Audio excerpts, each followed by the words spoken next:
Bună ziua!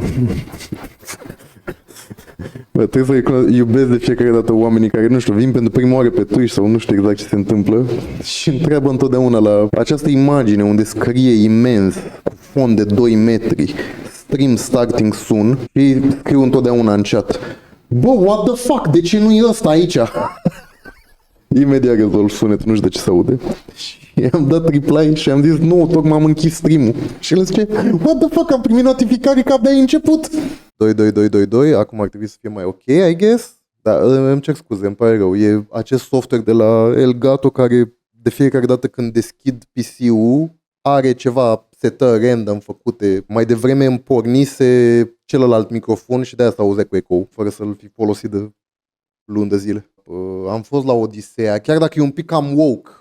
E un pic cam woke pentru mine. E incredibil cât s-au opărit cinefilii homofobi pe The Odyssey. Da, deja nu înțeleg când o să ne plictisim de tot ciclul ăsta penibil de marketing și controversă care este în jurul fiecărui fucking blockbuster de Hollywood. Ei integrează aceste controverse în strategia de marketing și de asta aleg unii actori. Când o să se plictisească dobitocii de dreapta de participat la acest ciclu de outrage care este planificat să se întâmple. Și mă face de fiecare dată fac chestia asta. Adică nu le pasă că ei ajută filmul woke să ajungă la și mai multă lume, participând la căcaturile astea.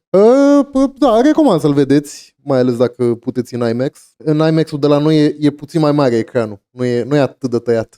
Drăguț, un film Nolan, mi-au plăcut unele chestii, altele nu m-au dat atât de tare pe spate, niște chestii penibile aici-colo, gen la dialog, de-astea de tip: iată, eu sunt Odiseu și vă spun, asistăm la decăderea civilizației bronzului. What? Dar mi-a plăcut twist-ul și asta cu legea lui Zeus și așa mai departe, drăguț. Nu prea îmi place mie Matt Damon, dar mi se pare că a făcut un rol mult mai bun decât orice se putea aștepta de la Matt Damon. Și-a dat Bromania cu părerea că nu trebuia să filmeze mai bine. Lasă-mă că mi-a apărut și mie, ți-e și milă. Bromania, care n-a sărit de nota 2,5 pe IMDb, îi dă el feedback lui Nolan cum trebuia filmat. Te piși pe tine de râs. Matt Damon are iPhone face? Nu, dar nu știu, pare că face același personaje. Film hollywoodian, dar spectaculos, adică făcut foarte frumos, muzica absolut amazing, merită. Adică dacă vă plac genul ăsta de filme de tip megalomanice, epice, eu zic că merită. Mi-a plăcut. Cel mai bun film al lui Matt Damon e Talented Mr. Ripley. Probabil acolo cu Departed, da. Da, nu știu asta, adică e acest ciclu de marketing care vin și dreptacii să ne zică: e un actor trans, o, Doamne Dumnezeule, Și pe de cealaltă parte vin și nu-mi permit să zic oamenii care n-au citit Odiseea. Adică, ok, înțeleg că poate n-ai vrut să citești 500 de pagini de versuri, I get it. Dar care n-au citit nici Legendele Olimpului type shit. Și pe urmă încep să zică: domne, că adaptarea nu este conformă cu textul. Ce text? Despre ce căcat vorbești? Mai țineți minte că am avut această discuție acum vreo 2 ani, să zic, cu cineva în chat care se certa cu mine. De fapt, erau mai mulți oameni în chat care se certau cu mine. Concluzia era că ei credeau că Iliada, Odiseea, Eneida sunt niște izvoare istorice. Păi cum? A fost războiul troian acolo? Și eu eram complet, știi, cu creierul distrus încercând să le explic. Mi s-a părut funny toată chestia asta, că n-au adaptat asemenea textului, care textul e gen culegeri orale de acum 3000 de ani puse pe hârtie de 15.000 de oameni diferiți de-a lungul vremii, care pe urmă au fost traduse de niște oameni care și-au adus propriul lor input asupra traducerilor respective, da, care o traducere din anii 70 o să arate complet diferit la nuanțe de o traducere din anii ăștia, ca pe urmă să vină Gigel Frone să zică că nu este corect. Dar mi se pare că e o reprezentare romantică și idealizată a trecutului, poate avea efectul descris de Baudrillard și simulacra și simulare și dreapta ajunge să idolatrizeze antichitatea pe niște false reprezentări ale antichității, de exemplu. Ai văzut filmul? Take-ul lui Nolan e foarte anti-war. Nu vreau să dau spoiler la interpretarea lui Nolan, dar la finalul filmului makes it very obvious că nu este o romantizare. Ba chiar poți să zici că cade în aceeași obsesie hollywoodiană cu ăsta de a făcut crime împotriva umanității și ne uităm cât de rău îi pare lui că a făcut crime împotriva umanității. Nu mi s-a părut absolutamente deloc că e vreun fel de idolatrizare a trecutului. Mi se pare chiar din contră că a deviat complet de la orice idee de asta de wow, ce tare e Ulise, uite cum erau bărbații adevărați și așa mai departe. Adică spre osebire de Troia, de exemplu. Da, proștii aia care au crezut că Elliot Page e Ahile, da, și cu Elena care e neagră, o, Doamne Dumnezeule. Știți foarte clar că Homer a scris, Homer, un om real care a existat, a scris așa: domne, Elena din Troia era blondă cu ochi albaștri, complexitatea pielii undeva Suedia, Norvegia, știi? În Grecia și în Asia Mică de acum 3000 de ani era albă perfectă, ochi albaștri, blondă. E aceeași controversă cu ăștia care dacă le zici că Iisus nu era alb, fac spumele pământului. Da, nu, I'm not gonna engage with this, adică e penibil deja. Mi se pare că am comentat asta la nesfârșit în ultimii 5 ani. Mi-a plăcut și cum l-au făcut pe Agamemnon Dandanache. L-au făcut Batman. Șmecher. Armura nu e accurate. Da, ești dracu. Oscilare, dracu. Vreau să văd armura reală. Să o ia de la muzeu să o pună pe Batman. Fotbal? Fotbal? Am bucurat foarte tare cu Spania. Conspiraționiștii Argentina. Unde sunt conspiraționiștii Argentina? Nu, că să vezi că au încercat foarte tare să-i avantajeze, dar n-au reușit pentru că ceva. Da, nu, au jucat ca ultimele zdărențe. Au jucat cum au jucat paraguayenii în ultimul meci. Da, n-a fost atât de juicy cum credeam decernarea, într-adevăr. Am prezis că dacă Spania o să câștige, Trump nu o să vină să le dea trofeul. Da, au făcut un pic mișto de el. Ăsta e de jet. Mă, dă, mergi, mă, dă-te. Mergi, mă, dă-te. Și ăsta... Da, nu, era supărat. Adică când au venit ăștia spanioli, era un pic supărat. Nu erau entuziasmați să dea mâna cu el. Au avut 0 șuturi pe poartă și dacă era cumpărat arbitru, ce era să facă? Păi dar nu trebuia să nu le dea roșu, nu trebuia să le dea penaltiuri, nu trebuia să... Sau acum nu se mai aplică ce s-au aplicat la meciurile trecute. Până la meciul ăsta, deci toți arbitrii au fost cumpărați și făceau totul pentru Argentina. Și acum, fix în finală, fix în ultimul moment, dintr-o dată nu i-a mai ajutat. Din contră le-a dat și un roșu. S-a terminat contractul fix acum în finală pe care l-avea Argentina cu FIFA, cu arbitrii. Da. Într-adevăr, am zis că sper să câștige Spania la începutul campionatului.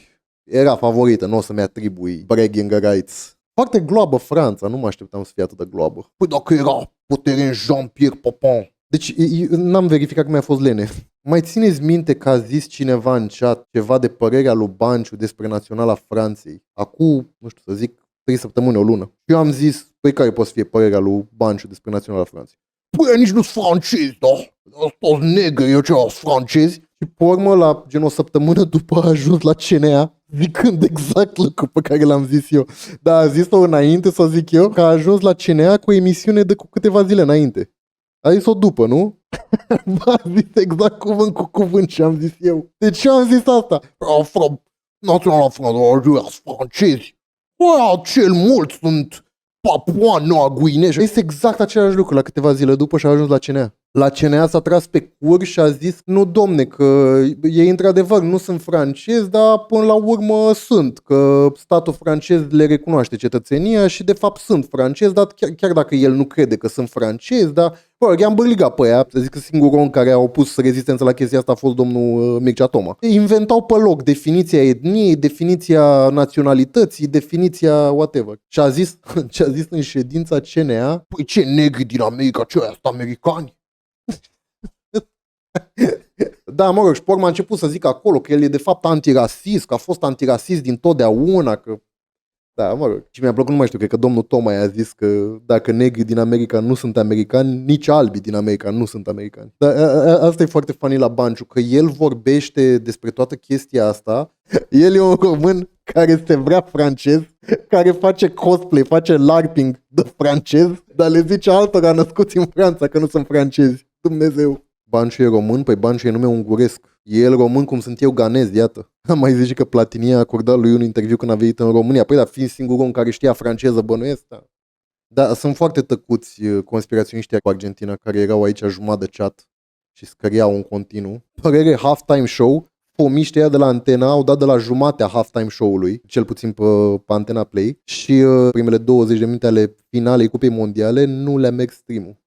au făcut literalmente probabil 10 de milioane de euro din bandă la păcănele de-a lungul anilor și nu au fost în stare să dea finala Cupei Mondiale. Și la TV la fel? Tare. Păi cum, arbitrul a dat cancel la 2 goluri spaniole, trebuia să fie 3-0, dar argentinienii au dat bani să se anuleze golurile. Corect. Bă, vere, vorbeau comentatorii peste concert, da, așa este. Bă, deșteptule, cum să-i ajute arbitru dacă nu au avut niciun șut plus gol anulat pentru Spania degeaba? Da? Care gol a fost anulat pentru Spania degeaba? I-am ținut cu Spania și ambele goluri au fost anulate corect. Mă rog, nici eu nu sunt de acord cu regula aia de offside în care dacă intri cu 2 cm în linia de offside se anulează golul. Nici eu nu sunt de acord cu ea. Dar cum n-au fost corect anulate? Ăștia oameni care stau aici în chat, mă, și ei ascultă politică, ei votează, ei au păreri politice după ceva crazy. Și mai sunt ăștia care literalmente ei nu se uită la meciuri. Adică nici eu nu sunt un mare fotbaliator, dar ei nici nu se uită la meciuri, mulți dintre ei. Ați văzut pe toți aia care share-uiau poza cu Messi care era agățat de Bellingham și ziceau că iată singurul mod prin care să-l oprească pe Bellingham cu Messi agățat de capul lui, când faza aia era în careul Angliei și Bellingham îl împinsense pe Messi și ăsta s-a agățat de el. Și nici nu uită la meci, mă, dau de-alea poze pe net. A dat fault în atac la Nico Williams pentru nimic. Da, pe asta zici tu că e pentru nimic. Părerea ta e că pentru nimic, că eu nu pot să mă opun părerii tale până la urmă. Și poți să-mi explici de ce a primit roșu Argentina? De ce l-au scos un om de pe teren dacă au cumpărat arbitru? Cum au cumpărat arbitru și arbitru le-a scos lor un om de pe teren în finala Cupei Mondiale? Dacă poți să-mi explici un pic. Că sincer și faultul ăla de roșu. Deci eu cred că ăla i-a dat al doilea galben doar pentru că ăla era umuist, adică că a fost umuist în restul meciului. Dar faultul ăla, chiar dacă a sărit ăla și a făcut tumbe în aer, nu cred că era cine știe ce. Sunt 2 jucători care s-au lovit când au încercat să sară la cap. Mie nu mi s-a părut intenționat. Eu cred că și-au dat al doilea galben pentru că a făcut alte faulturi jegoase înainte. Deci cum exact și-au luat roșu în finala Cupei Mondiale dacă au cumpărat arbitru? Dacă poți să-mi explici. Au zis să nu bată la ochi, zici că ești prost, da?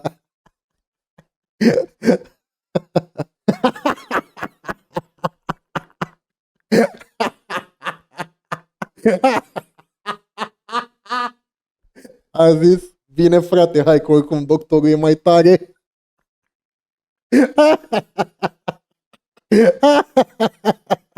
Dude, a fost rău de tot faultul ăla. Eu nu sunt de acord, eu nu cred că a fost...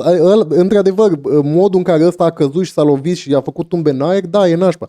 Dar eu nu cred că arbitrul ăsta care a arbitrat, care era foarte light cu cartonașele galbene, cum a mai fost înainte, eu nu cred că ar fi dat cartonaș galben unui jucător random, dacă ăla înainte nu mai avea încă 15.000 de faulturi jegoase. Asta e părerea mea, acum n-am de unde să știu. Da, nu, da, ăsta e mesajul meu pentru Antena Play. Închideți, frate, și Andrei. Dacă voi credeți că puteți să cereți bani de HBO și de Netflix și să aveți mizeria aia de transmisiune, de nu au fost în stare să transmită finala Cupei Mondiale 20 de minute. Multe dintre meciuri erau în 720p, dacă nu chiar și mai jos. Pe lângă asta, cu tot cu reclame la păcănele în continuu, închideți, frate, și Andrei, că n-aveți nicio șansă, credeți-mă.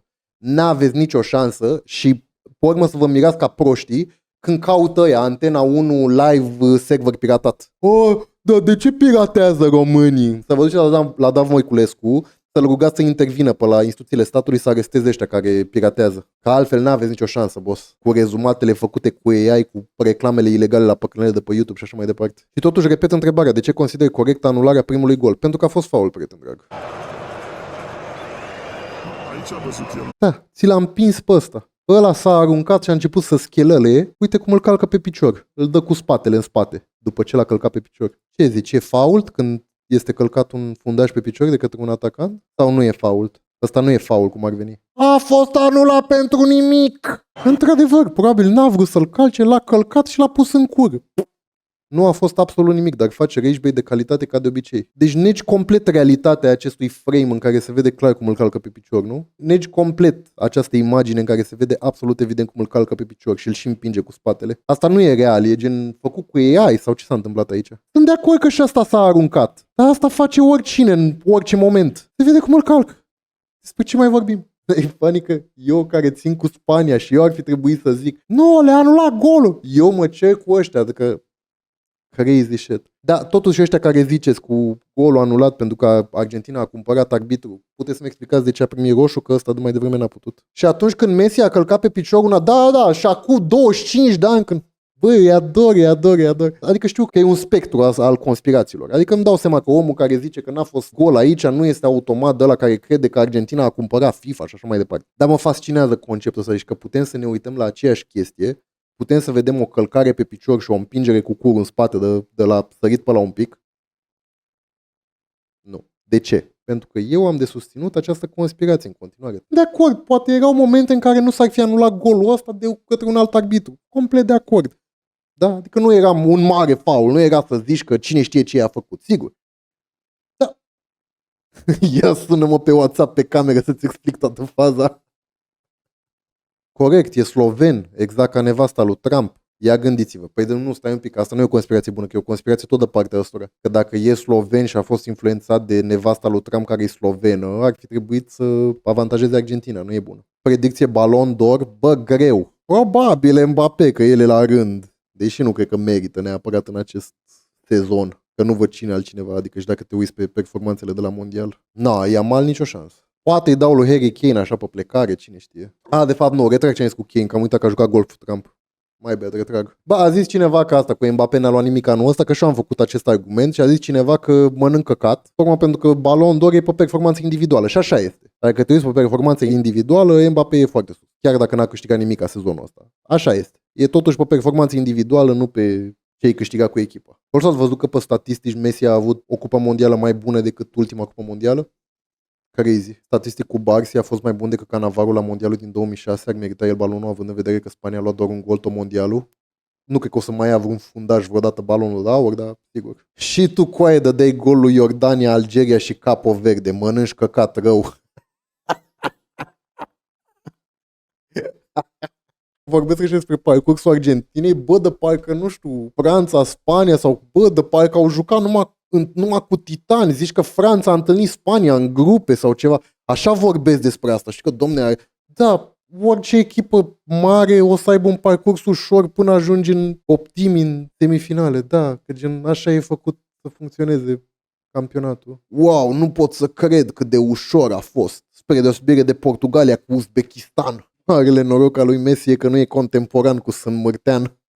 Cum să nu? Au fost contemporani. Hai că iar te faci de râs aici în chat că habar n-ai fotbal, nu te spăra.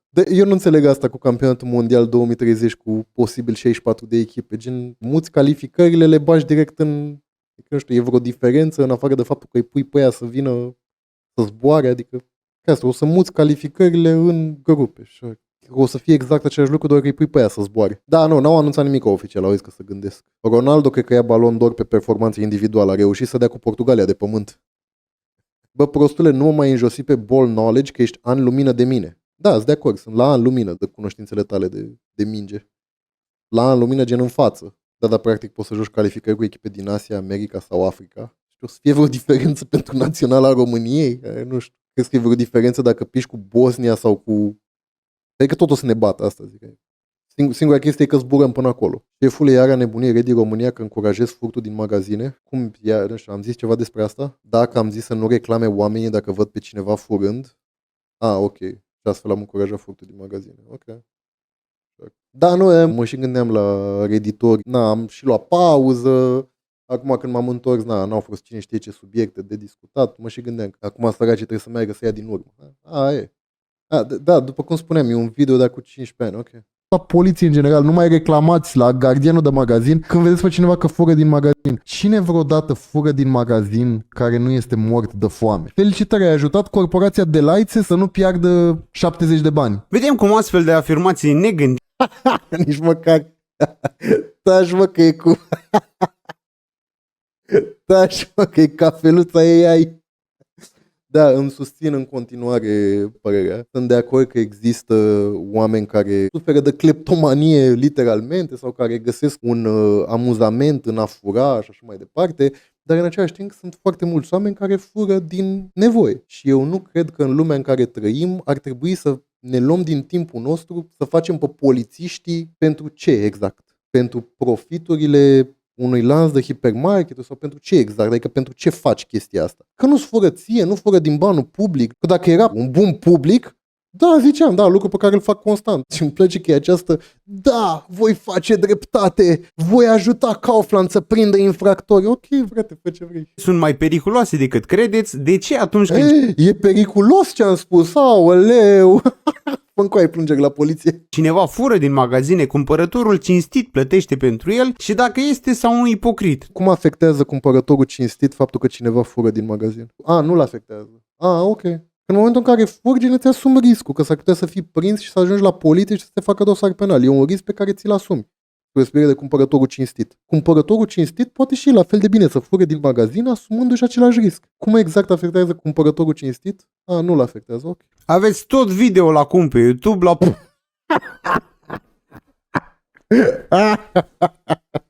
S-a umplut internetul de debate, bro, nu mai e treabă. Am furat chestii din Carrefour când eram student, acum că am bani să cumpăr, mi-e rușine să fur o gumă. Păi, da, tu trebuia să faci pușcărie, pentru că ai afectat profiturile Carrefour. Dar nu o să mă uit la video, chiar trebuie să stau să reexplic același take de bun simț de tipul hei, nu băga un student sau o mamă sau whoever are nevoie să fure din magazin la pușcărie. Chiar trebuie să explic asta pentru toți debate perverți. Da, să arestăm mama săracă, da! Îmi băgați la pușcărie, mama! Dacă asta e viziunea ta asupra vieții, cine știu să... A cauzat pierdere de 20 de bani megacorporației Carrefour. Arestați-l! De ce eu trebuie să plătesc și el nu? Păi îți poate face dosar penal că e gen furt. Dacă gardienii de la magazin cheamă poliția, o să aibă dovada pe camere că ai furat, se sancționează cum se sancționează furtul. Adică că îți pot face dosar penal. Ia uitați, chatul lui este plin de ciorditori, toți își dau lecții de cum să fure.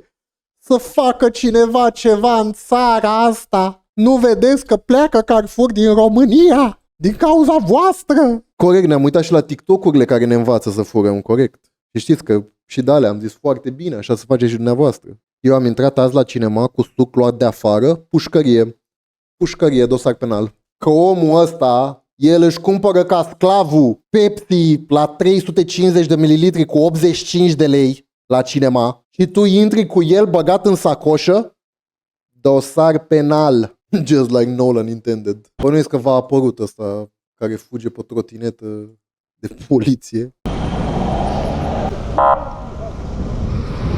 Poliția română cu treabă prin trafic s-a gândit să găsească un criminal și l-a găsit. Un băiat pe trotinetă, bănuiesc. Păi acolo nu e pistă, pe acolo pe unde merg, eu mă duc în față. Mergă pe pistă. Pista!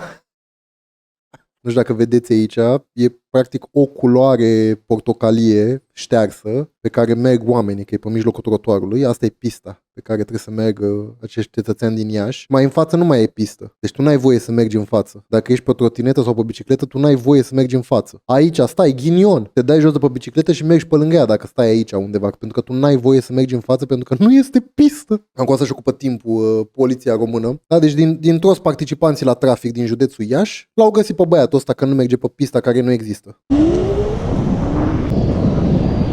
Păi s-a urcat pe pistă.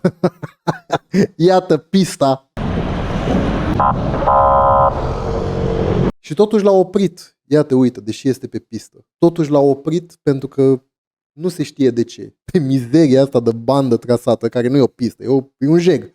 Astea sunt ilegale pe tot în București. Deci asta ce vedeți aici, deci astea au fost declarate ilegale în București. Tocmai pentru că sunt periculoase. Desigur, și această știre care să completeze. Mihai Chirica a desfințat pistele de biciclete din Iași. Primăria a cheltuit sute de mii de euro pe studii și proiecte, dar nu a realizat niciun kilometru de drum destinat circulației pe două roți și domnul Chirica a spus despre pistele de biciclete că sunt un mesaj progresist marxist care nu merge în această zonă. Deci domnul Chirica, primarul din Iași, a desfințat pistele de biciclete pentru că sunt un mesaj progresist marxist. Și iată că domnul totuși merge pe această pistă care ar trebui să fie ilegală, dacă nu este deja ilegală, și tot îl oprește poliția. Poliția nu a mai găsit pe nimeni altcineva care să încalce legea în orașul Iași decât pe băiatul ăsta care, iată, merge pe pista ilegală chiar dacă e ilegală. Care-i problema? Că nu înțeleg. Bună ziua, agent. Bună ziua. Nu am. L-a oprit să se legitimeze, deși nu i-au spus de ce l-a oprit. L-a oprit să-l legitimeze, că așa a avut chef poliția română. Fără să-i zică de ce, dacă a încălcat vreo regulă, Deși iată că el s-a conformat și merge pe mizeria aia care nu e o pistă, iată că totuși merge pe ea, dar tot l-a oprit poliția română care avea treabă să aresteze infractorii pe trotinete în ziua aia. Vreau să știu pentru ce mă opriți. Vă comunic imediat. Deci te-am oprit, dar nu vreau să-ți comunic acum pentru ce te-am oprit. Îți comunic când am eu chef. Imediat.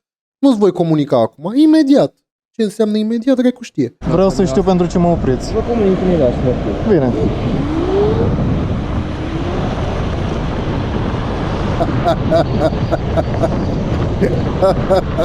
Pista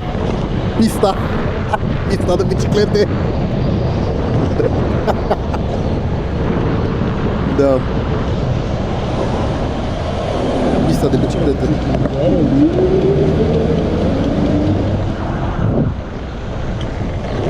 Ia auzi, au dat drumul la girofare, sunt în urmărire. Ia auzi. Sunt în urmărire!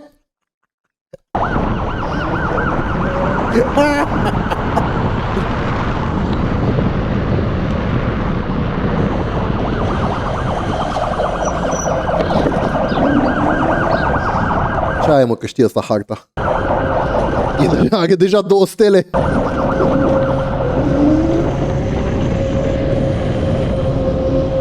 Ready România. Ia uite, încurajează să fugim de poliție! E de departe cel mai amuzant lucru pe care l-am văzut în ultima săptămână. În mod evident, nu vă încurajez și chiar vă recomand să nu faceți chestia asta. Nu că ar fi ceva rău să umilești poliția română așa, când dau ei chef să te umilească, să-i umilești și tu înapoi. Nu că asta ar fi ceva de condamnat, ci din cauza faptului că poți să faci accident. Dar l-ați văzut cum s-a strecurat printre pietoni și poți să faci accident cu un pieton sau... Vă comunic imediat. Ia mă, ia comunică. Ia mă, ia comunică-i.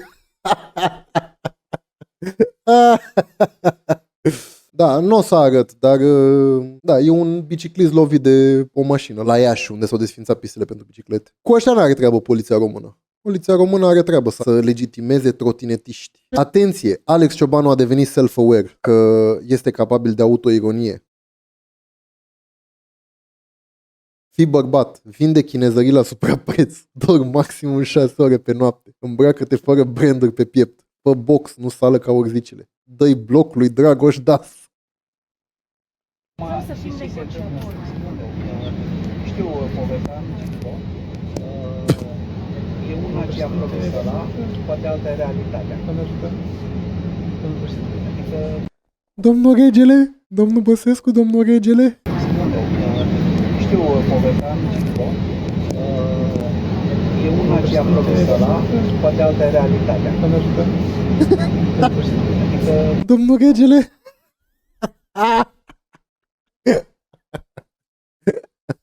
Ai grijă, copile, că ăsta a mai dat cu dosul palmei. Votăm masiv George Simion președinte. Am decis să mă sacrific, rup din timpul meu prețios și merg să-i pregătesc fotoliul de președinte. Bă, și WC-ul refuză pe ăsta. Mi-a apărut din nou doamna asta, să-i dea Dumnezeu sănătate. E doamna care gătește și înjură pe aia care îi comentează urât. I-a zis o doamnă că făina integrală pe care a folosit-o ea în chec e fake. Îmi cer scuze că v-am spus fă, așa mai plec eu câteodată cu viteză maximă. Ok, este al doilea comentariu în care scrii că făina poate fi fake. Și ce pula mea vrei să fac eu? Să mă duc să iau analize la făină sau nu înțeleg? Bă, ori sunt eu nebună, ori am nebunit dracu cu toții, nu știu. Făina fake. Ia uite când merg eu pe drum, cum toată lumea mă stimează pe mine. Toată lumea mă stimează pe mine. Ia uite bine ăștia și fac. Oi, nu vă, Chis de mame voastre, eu. Oi! Da. Nu fi să, nu fi să. Oi, și sunteți de bine în pula mea. Oi, chis de mame voastre, ca-ți vă calcă în pula mea. Ia uite ce-mi facă de bine ăștia în mașină, voi. Ia uite și facă de bine ăștia. Și m-am pornit și eu mă ia aici. Doamne ferește, voi, vă și faci eu de bine ăștia. Ce se întâmpla acolo era că a câștigat sau a pierdut Franța la fotbal, una din două. Eu am crezut că e Viorel Lis prima oară, dar nu e Viorel Lis, culme.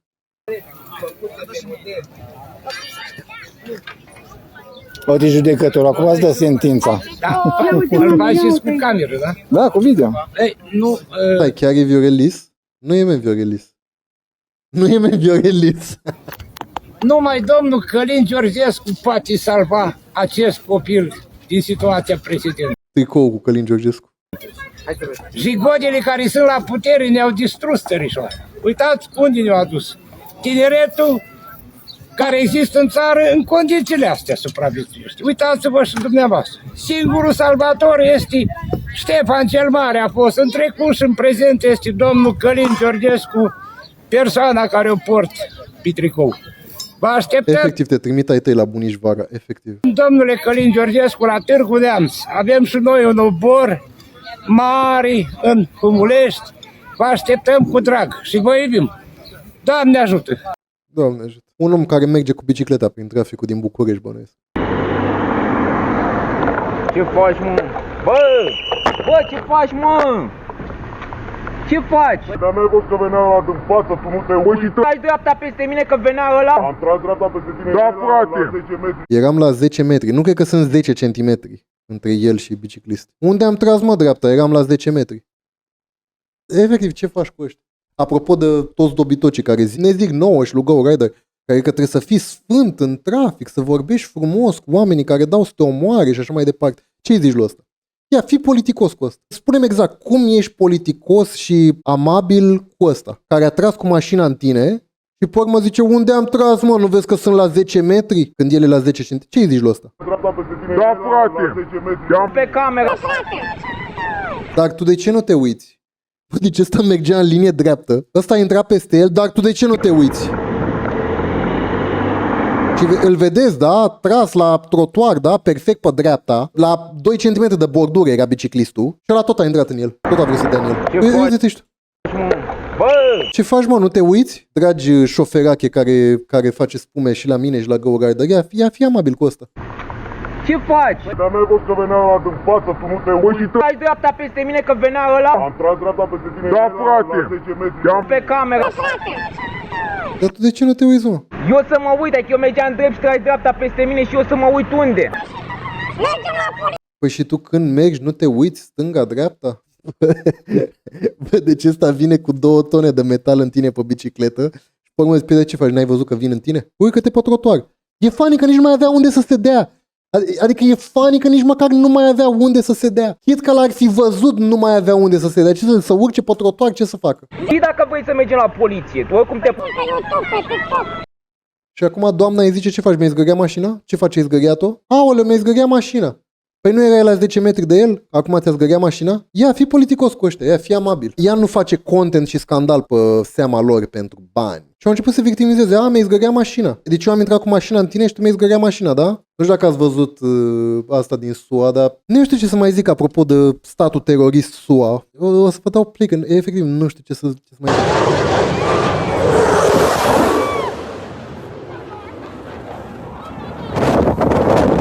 Mă, cu aia a trecut cu avionul supersonic la 3 metri de oameni. Stai și tu pe plajă și vine avionul și sparge timpanele. Păi, sunt copii aici. Deci pentru cine nu știe, dacă nu e evident, când îți trece un avion de la 3 metri de tine, zgomotul ăla îți sparge timpanele. Sunt copii aici, sunt...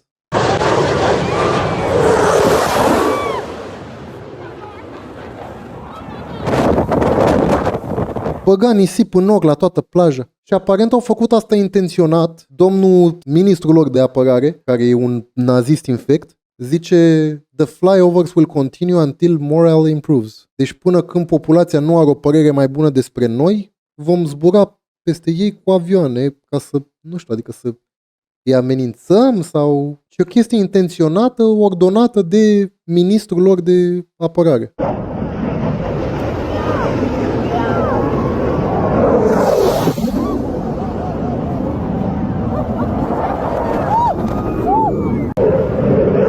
Mai e ceva de zis, adică Fraților, ce o să vă arăt mai departe, mă va pune pe lista teroriștilor domestici ai României. Dacă e să dăm crezare și să băgăm în seamă raportul care zicea că oamenii vor să dea lovituri de stat pentru că l-au criticat pe Predoiu. Țineți minte documentul, da, în care dacă l-ai criticat pe domnul Predoiu, iată, link de Facebook, Vlad Zaha l-a criticat pe domnul Predoiu, Vlad Zaha vrea să dea o lovitură de stat în România subminând justiția. Și acum vreau să mă bag și eu pe lista de teroriști domestici cu acest TikTok. A scos Predoiu forțele speciale pe străzi.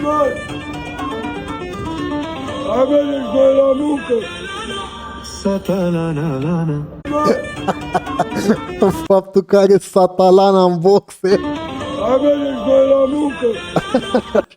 Haideți bă la muncă. Orice unde a găsit uniforma. Ăsta e cel mai amuzant lucru pe care l-am văzut. Zici că îți dați de hypebeast, dar aparent e o uniformă de jandarmerie. E skin rar ăsta. E skin rar. Bă, am și un mesaj pentru băiatul ăsta. Am mai comentat de el, dar îi dau play ca să... Nu mai ieșiți din casă dacă sunteți neepilate. Nu ești epilată, stai în casă. Nu te duci la restaurant, nu te duci la plajă, nu te duci să te vadă lumea pe stradă că tu ai păr pe mâini, pe picioare și ai mustață. Eu am mai comentat de el. Mai zic o dată, bă Niculai, eu înțeleg jocul ăsta de pe internet în care faci declarații spectaculoase, jegoase, misogine și așa mai departe ca să te bage lumea în seamă. Și funcționează, are 22.000 de like-uri. Dar voiam să-ți transmit și eu un mesaj. Să știi că nu ești Dana Budeanu, nu ești nici măcar Maurice Munteanu și voiam doar să zic că ești un agarici penibil care n-are nicio treabă cu moda. Tu le zici prietenilor, știi? prietenilor, oamenilor care te mai vezi pe la evenimente. Îmi dau seama că tu le zici celor, hai domne că eu fac un personaj, adică știu că asta e experiența ta. E evident că asta e experiența ta. Dar să știi că de multe ori se vede că tu faci un personaj, dar în spatele personajului să știi că tu nu ești cine crezi că ești. Să știi că se vede că nu ești cine crezi că ești. Se vede că nu ai nicio treabă cu moda. Se vede că nu ai nicio treabă cu styling-ul, cu fashion-ul, cu absolut nimica. Și nici măcar nu ești amuzant ca Dana Budeanu, adică oricum e Dana Budeanu pe scara de omenie și subomenie. Nici măcar nu ești amuzantă ca Dana Budeanu și nici măcar nu mai poți să mai faci să mai zici o interesanțenie ca Maurice Munteanu sau whoever, pe cine mai emis tu. Și să știi că vede toată lumea că ai aceeași șapcă care ți-a rămas mică, că ai capul prea mare pentru șapca aia, de te strânge aici șapca și o porți de 3 ani de zile, boss, de când am văzut prima oară pe internet, porți șapca asta, te rog eu frumos, mai schimbă-le, boss, du-te, ia-ți ceva de pe vinte, tată, că șapca asta era cool în 2017, nu te supăra, adică în 2017 mai purta lumea șepcălia Balenciaga, crede-mă că se vede, adică miroase, tu nu știi să te îmbraci, tu ai același, literalmente ai același outfit în toate clipurile în care mi-apari, că ți-e frică probabil să te îmbraci altfel, că se vede că n-ai nicio treabă cu styling-ul, cu fashion.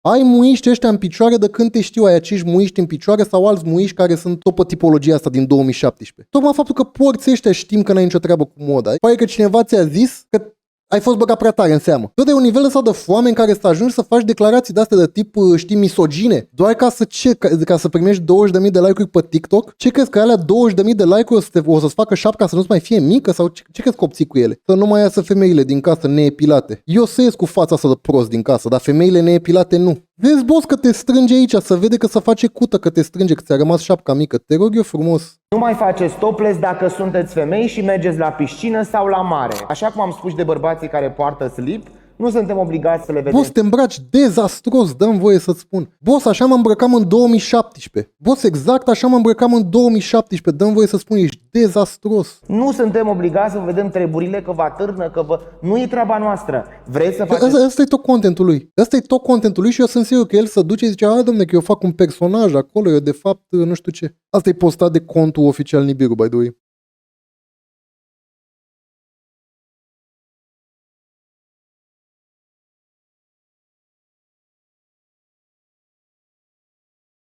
Își iau limba în gură.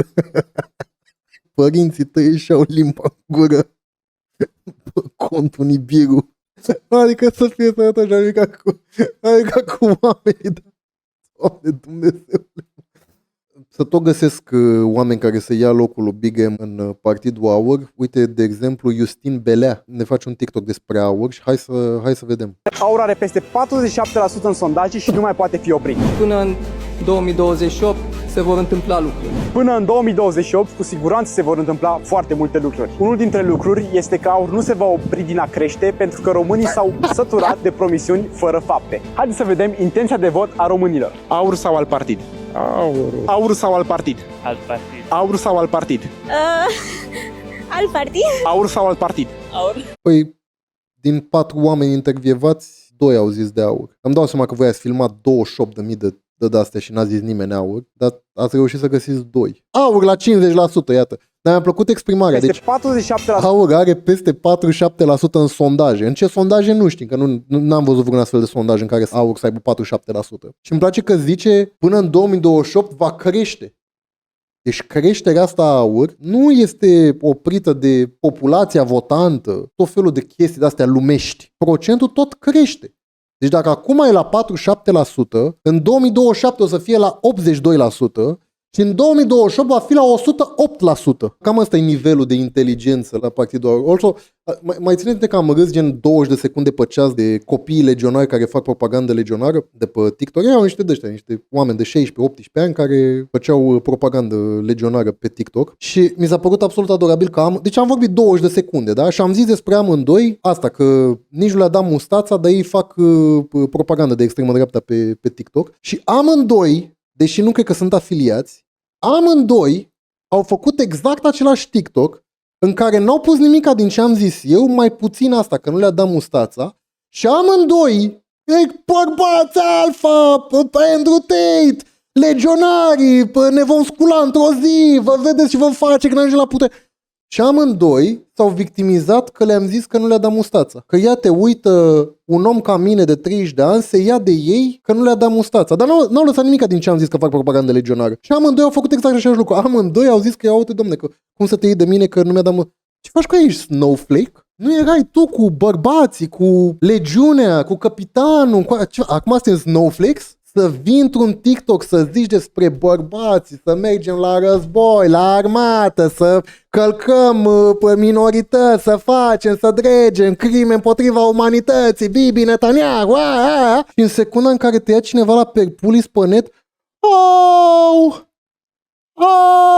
operația! Eu pot să fac propagandă legionară pe TikTok, dar tu n-ai voie să râzi de mustața mea, da? Că vorbim de propagandiști legionari, fetița antisistem, care promova Mein Kampf pe TikTok, ea a pornit pe internet fiind o contestatară a lui Călin Georgescu. De ce era vopsită în cap ca un copil alt și făcea TikTok-uri despre cum să pișă pe Călin Georgescu. Pe urmă s-a dat cu Călin Georgescu. Pe urmă s-a dat cu Simion. A intrat în aur, îl pupa pe Simion pe obraj și așa mai departe. Și acum s-a dat cu Șoșoacă.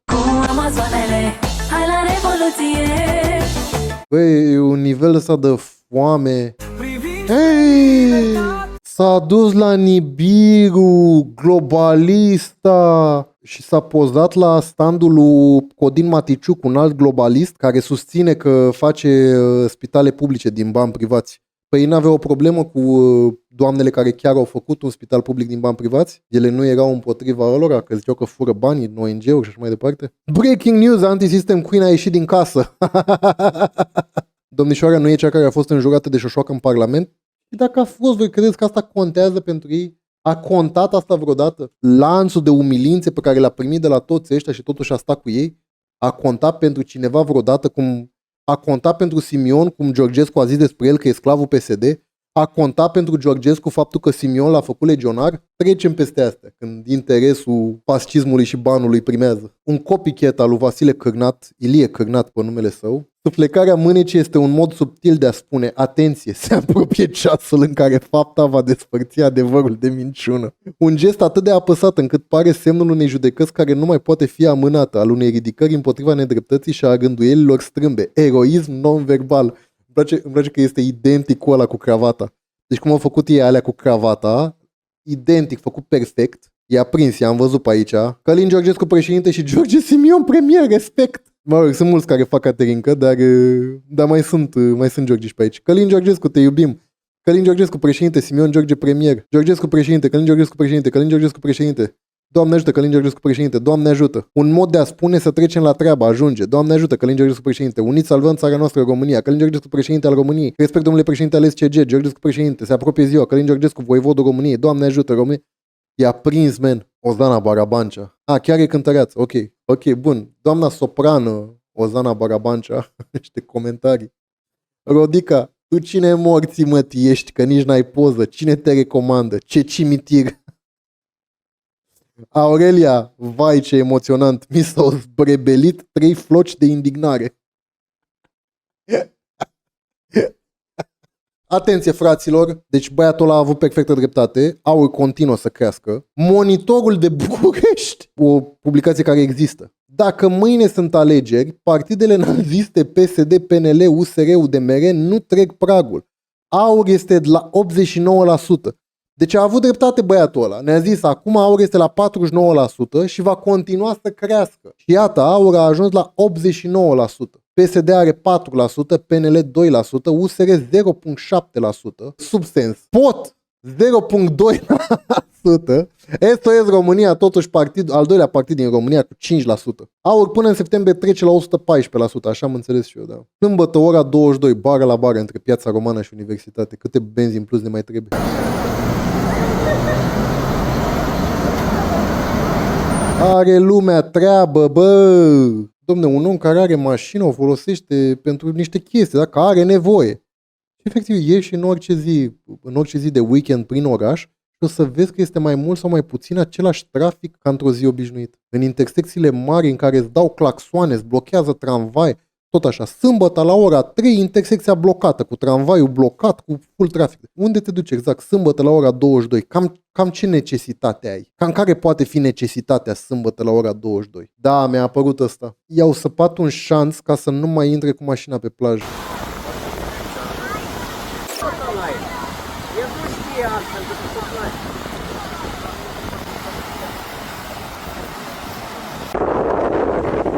I-au săpat șanț ca să nu mai treacă cu mașina.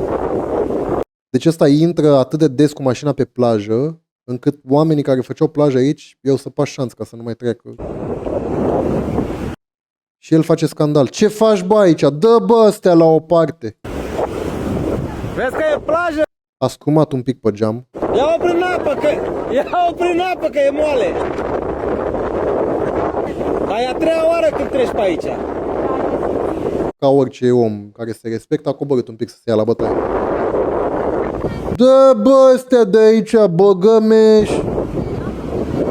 Individul a fost sancționat cu 1000 de lei amendă. Deci ăsta a intrat zilnic pe aici cu mașina pe plajă și a primit amendă 1000 de lei. Cel are mașină de 60.000 de euro sau cât costă cazanul ăla și a primit amendă 1000 de lei. Care e de fapt 500 de lei exact. Deci nu dosar penal, nu nimica, nu. Complet în regulă. Complet în regulă să vin fiecare zi cu mașina pe plajă, plătești 500 de lei la polițache și ai scăpat. Literalmente e taxă de plimba pe plajă cu mașina. Bănuiesc că v-a apărut ăsta. Cred că l-am și văzut personal pe ăsta, cu cotețul ăsta, că treceam pe aici într-o perioadă. Uitam la ăsta cum a reușit să parcheze aici și și-a montat balama pe stâlpișor. Bă, a venit cu flexul, a tăiat stâlpișorul și i-a pus balama ca să poată să parcheze pe trotuar. Ne aflăm într-o zonă centrală a capitalei, pe strada Mihai Eminescu. Pentru a putea parca pe trotuar, un șofer a tăiat un stâlpișor de metal și a montat o balama. Bucureștenii sunt uimiți de creativitatea șoferilor care vor să parcheze fără a plăti. Sunt inventivi românii? Ce părere aveți? Absolut. Domnul șofer a venit și s-a autoidentificat cu nume, prenume și a zis, da, eu sunt și am făcut asta pentru că, dar nu mai știu unde era. Eu sunt melteanul care a parcat acolo și tot eu am tăiat stâlpul. V-ați făcut treaba, am primit 2 puncte de amendă și 2 puncte la permis. Absolutamente criminal. Poliția română, ca de obicei, sclava șoferilor. 2 puncte și amendă și 2 puncte la permis, dar pentru distrugerea spațiului public nimica? Miram să fi primit doar atât. Și acum să vă povestesc cum am ajuns să pun mașina acolo. Ne povestește domnul Marcel Chiva, ne povestește cum a ajuns să pună mașina acolo. Fiind împotriva parcării în locuri care obstrucționează accesul pietonal sau al mașinilor de pompieri, salvări, etc. Deci el este împotriva parcării în locuri care obstrucționează accesul pietonal sau al mașinilor de pompieri, salvări, etc. Dar totuși a tăiat un stâlpișor ca să-i pună balama ca să poată să parcheze aici. Dar el e împotriva. Mașina este acolo de 3 ani, având parcarea plătită în cuantum de 550 de lei pe an, în spațiile trasate cu albastru. Și el nu parchează pe spațiile trasate cu albastru. Eu bag mâna în foc la orice ori că asta e o minciună, că ăsta nu plătește parcare vreodată. Dar și dacă ar fi așa, de ce nu parchezi pe locurile pe care plătești parcare? Deci dacă tu deja plătești parcare pe locurile albastre, De ce ți-ai tăiat stâlpișorul să-i pui balama ca să bagi aici? Sunt în grupul de inițiativă civică din zonă, nu a primit nimic pentru distrugerea bunului public, după ce a scos mașina de acolo a mai luat 2 amenzi, una pentru că a parcat pe trecere, alta pentru că a blocat un trotuar. Păi cum frate, că auzi că el plătește parcare 550 de lei pe an pe locurile albastre. Și a mai luat o amendă pentru parcat pe trecere și una pentru parcat pe trotuar, Ok. Cu toate că plătesc, nu am un loc al meu, dar pot să parchez în proximitatea a 3 străzi. Și atunci de ce mai plătești dacă nu-ți convine că n-ai locul tău? De ce n-ai vândut cotețul ăsta infect? Poate problema e la tine, că nu văd la cine altcineva e problemă. Deci, atenție, suntem într-o zonă centrală a Bucureștiului, unde este construit ca pe vremuri. Deci asta este o zonă centrală a Bucureștiului cu blocuri din anii 30, 40, 50, 60, unde era construit pentru nivelul de mașini de la vremea respectivă, adică aproape zero. Nu are nimeni locuri de parcare, că de-aia ești în centru. Adică te aștepți să nu ai loc de parcare când ești în mijlocul orașului. Din păcate sunt atâtea mașini încât rar am mai găsit câte un loc pe stradă, unde mi-au și lovit-o. Pe scurt plătesc, dar am parcat sub acea terasă timp de 3 ani, fără ca cineva, poliția locală, să-mi dea vreun avertisment sau amendă. Pe sistemul ăsta și eu vin și mă cac la tine pe preș în fiecare zi, până când mă contactează poliția. Atâta timp cât nu m-a contactat poliția, înseamnă că e în regulă să mă cac la tine pe preș în fiecare zi. Da, mă, deci n-a deranjat pe nimeni. De ce n-a deranjat pe nimeni? Pentru că nu l-a contactat poliția. Nu încurca parcat acolo pe un trotuar de 6 metri. 2 secunde. E și pe map cotețul ăsta aici și uite că aici n-avea stâlpișoare. Deci erau stâlpișori dinainte, în 2024, dar el nu avea aici stâlpișori. Trotuarul de 6 metri. Trotuarul de 6 metri pe care sunt parcate mașini. Deci vedeți, da? Trotuarul de 6 metri, iată. Trotuarul de 6 metri, care de fapt are 30 de centimetri. Trotuarul de 6 metri. 6 metri. 6 metri. 6 metri, 6 metri.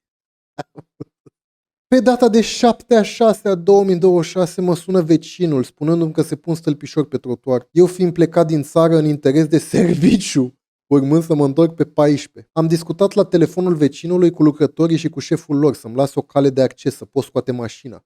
Dar nu numai că nu au făcut asta, nici măcar nu au lăsat vreo înștiințare sau somație, pur și simplu nimic. Prieten drag parcat ilegal pe trotuar, a cui este vina că lucrătorii nu ți-au lăsat o cale de acces tu fiind ilegal parcat pe trotuar? Cam a cui este vina că erai parcat ilegal pe trotuar? A lucrătorilor că nu ți-au lăsat o cale de acces? Eu zic eu ce făceai, găseai o camionetă de aia să vină să ți-o ridice, ai rămas prost, acum trebuie să dai banii să vină să-ți ridice mașina. Aia făceai. Dar nu, tu ai distrus bunul public ca să spui balama la stâlpișori că ești șmecher. Pe 14 m-am întors și am făcut acea lucrare. Am făcut acea lucrare, gen a tăiat stâlpul și i-a pus balama la ora 16.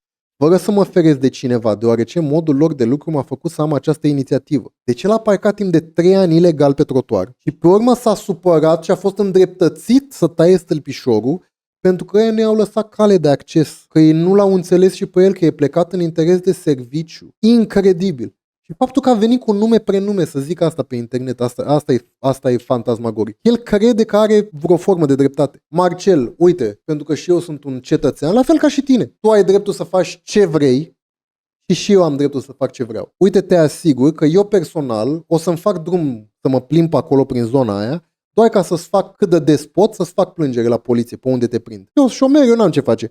Deci mă duc și fac ocol până îți găsesc mașina, fac plângere la poliție, fac plângere, că știu că nu plătești. Am garanția 100% că n-ai plătit în viața ta parcare, având în vedere că ai făcut chestia asta. Dă-mi voie să-ți spun, eu personal mă ham la chestia asta, pe unde te găsesc plângere la poliție. Fac de-aia de sun la poliție și le zic că aștept echipajul. De-aia de stau acolo să vină echipajul, ca să pun presiune pe ei să mă asigur că vin și că-ți dau amendă. Cine stă în zonă știe că mașina sub acea terasă mai mult stă. Eu folosind un scooter pentru mobilitate urbană.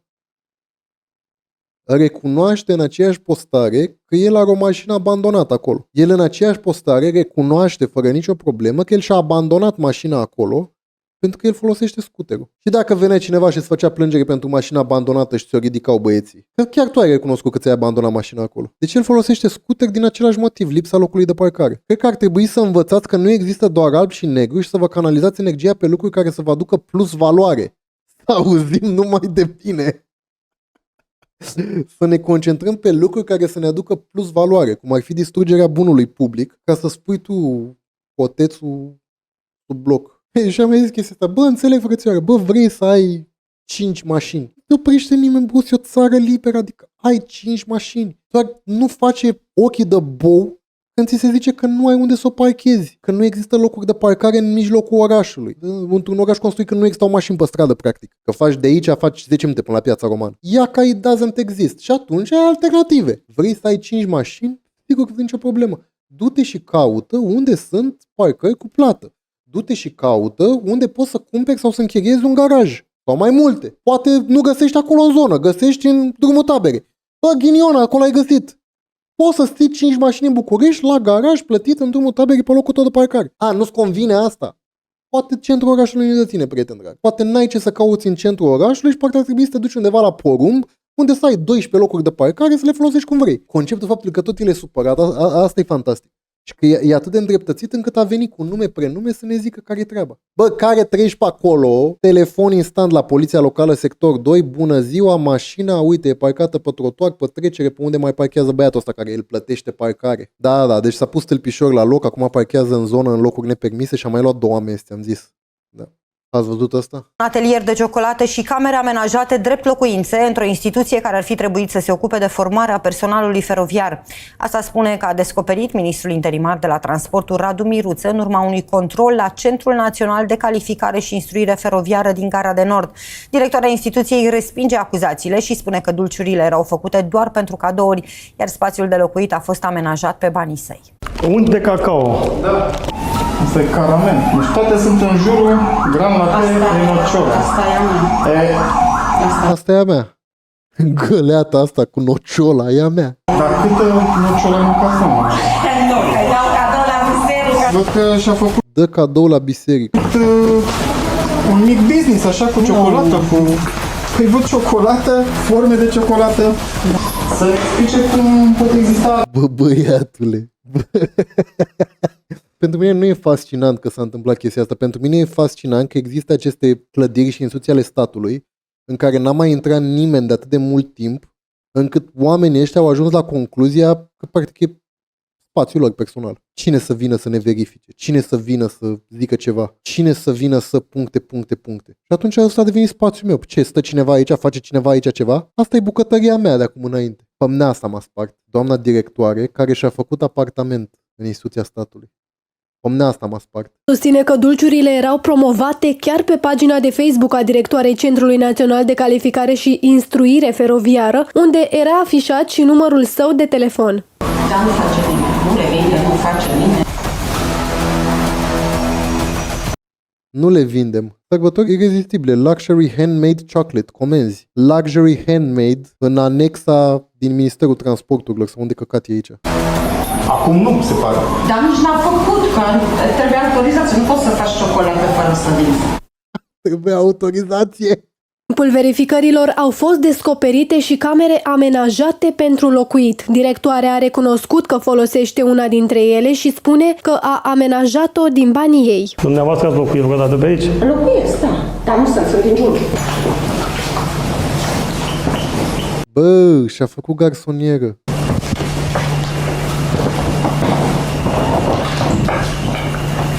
Bă, băiatule, și-a făcut garsonieră în instituția statului, voi înțelegeți?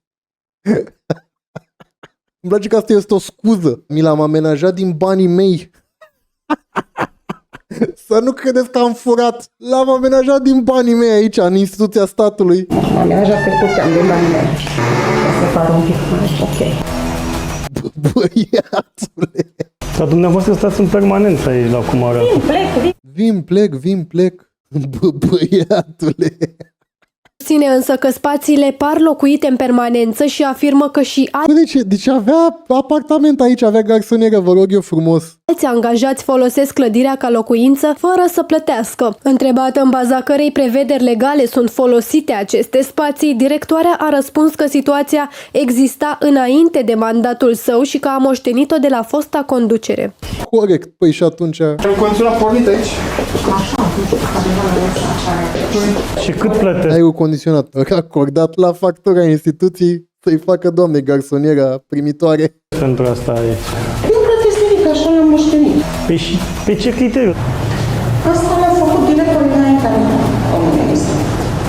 Așa așa le-am moștenit. Pentru mine e fascinantă situația asta de a fi pus ca persoană în toată firea, ca femeie la 40-50 de ani, în care eram eu ca elev pus în clasa 11. Mă ducea la directoare și zicea, Istrate, de ce ai atâtea absențe? Eu eram în postura aia penibilă, exact postura asta o aveam. Ce puteam să zic? Că așa am avut chef, doamna directoare, că n-am avut chef să merg la franceză? Ce era să zic? Și ziceam și eu, că așa s-a întâmplat, doamna directoare. Am fost bolnav, doamna directoare. N-am medic de familie, doamna directoare, să-mi dea scutire. Bă, cum e, mă, la 40-50? Asta mă fascinează la corupția asta penibilă. Bă, cum, bă, să te pui în situația asta la 40-50 de ani, om în toată firea? Cum, bă, să te pui în situația asta? Incredibil. Știi, și asta și siguranța că gen...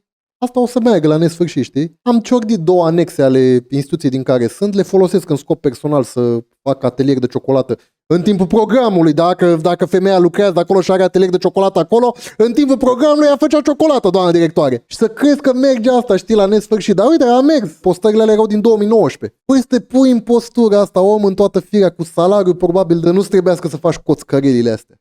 Fascinant. Tot ăștia sunt generația care ne învață să ne fie rușine de gura lumii, efectiv. Deci se vede, da? Adică nu e că și-a făcut un colțișor în care mai gătea. Adică nu sunt absurd, că la ce condiții sunt la stat n-aș condamna pe cineva că și-a făcut un colțișor în care să-și gătească o tocană. Bă, dar a luat toată anexa, mă, să-și facă laborator de cofetărie. Incredibil. Da,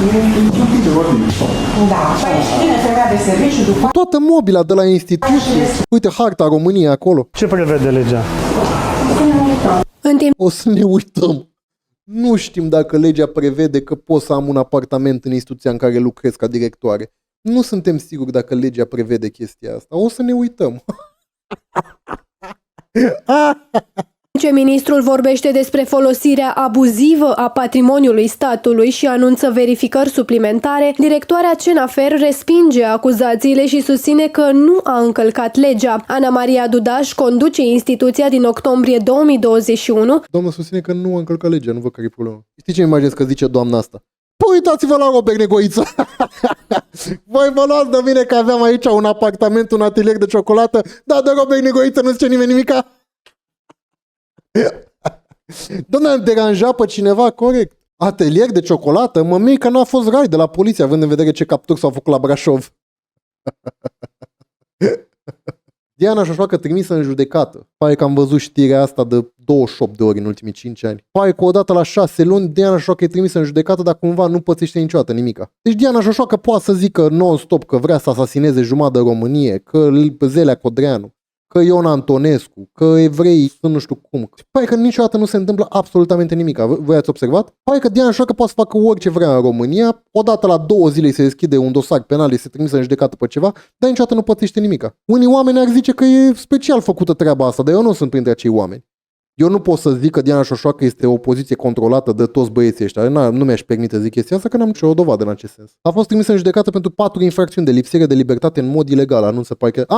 E pe speța cu sechestrarea jurnaliștilor italieni. E pe speța la care ne-am uitat noi pe stream atunci, în 2021, cum a sequestrat Șoșoacă jurnaliștii. Și iată că astăzi, în 2026, a fost trimisă în judecată. Ce s-a fi întâmplat? Nu le mergea ceasul procurorilor sau ce s-a întâmplat? Diana Șoșoacă și Silvestru Șoșoacă sunt acuzați că în 2021 au sequestrat o echipă de jurnaliști care intenționau să realizeze un interviu, da. Dosarul a fost trimis spre soluționare la Înalta Curte de Casație și Justiție. Am înțeles.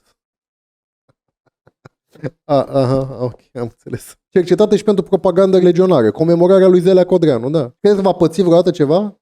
Credeți că va primi vreo amendă în viața asta? Îmi pare că trebuie să fac PR la USR, dar e destul de amuzant, cam an. Cazul este unul greu de imaginat pentru anul 2026. Da, exact, asta adică sunt coțcăreli de anii 90. Cine să mai supune la așa ceva astăzi? For what reason? Sunt atâtea alte moduri în care poți să devalizezi statul. De ce te-ai supune la coțcărelile astea? Domnul comandant deconta produse personale, Adidas, training, tricouri la contabilitatea unității. Punea militarii la muncă în propria gospodărie, zugrăvit apartament. Le cerea să-i pregătească și să-i servească masa acasă. Pretindea și primea produse alimentare în cantități mari. Costache, drept! Data viitoare să vii la mine cu niște cârnați de aia de la Tactul, că au fost buni. A fost găsită carcasă de porc, 100 de litri de vin, kilograme de calcan. Comandantul a fost schimbat din funcție. Bă, ăsta e rudă cu țibulcă. Arată ca o cocioabă. Ăsta săracul nici n-avea ce să devalizeze de aici, ce căca să devalizezi. De asta trebuia să recurgă la șpagă cu vin și cu carne. Victor Ciutacu și alți 3 lucrători la RTV condamnați la daune record pentru dezinformările despre spitalul ridicat din donații de Dăruiește Viața. În urma unor emisiuni în care au susținut fără dovezi că proiectul Noi facem un spital coordonat de Asociația Dăruiește Viața ar fi fost o escrocherie pusă la cale de Carmen Uscatu și Oana Gheorghiu. Fost șef al PSD Cluj, invitat la RTV în calitate de ziarist, știți că am mai râs de labă tristă ăsta Liviu Alexa. Câte 1 milion de lei trebuie să plătească Victor Ciutacu, Liviu Alexa și Ianos Corpos. În timp ce Iosefina Pascal, v-am mai povestit despre Iosefina Pascal, doamna Iosefina Pascal, care este o goarnă suveranistă invitată constant pe La Realitate, iată și unii din chat o știu după pseudonimul cu care umbla pe internet, umbla cu pseudonimul Kimi Pascal pe internetul de acum 10 ani și doamna Kimi Pascal la vremea respectivă, deci pe lângă că era super alt, deci avea părul făcut în 15.000 de culori, făcea cosplay la jocuri video, da, era emoloaică, da. Pe urmă, când a văzut că nu mai poate să mai cerșească atenție pe chestia asta, a devenit culturistă, gen literalmente bodybuilder. Când a văzut că s-a terminat cu cerșitul de atenție și pe zona asta de bodybuilding, a trecut la comentariu politic și a devenit o voce în toată gașca suveranistă, Realitatea TV și așa mai departe. Și acum are de plătit 100.000 de lei către ONG-ul care a ridicat din contribuții private noua clădire de 9 etaje unde acum sunt tratați copiii bolnavi de cancer de la Spitalul Marie Curie. În cadrul unor emisiuni, Victor Ciutacu l-a invitat pe Liviu Alexa să vorbească despre o așa zisă anchetă jurnalistică pe care acesta din urmă a făcut-o cu privire la cheltuirea banilor din donații pentru proiectul Noi facem un spital.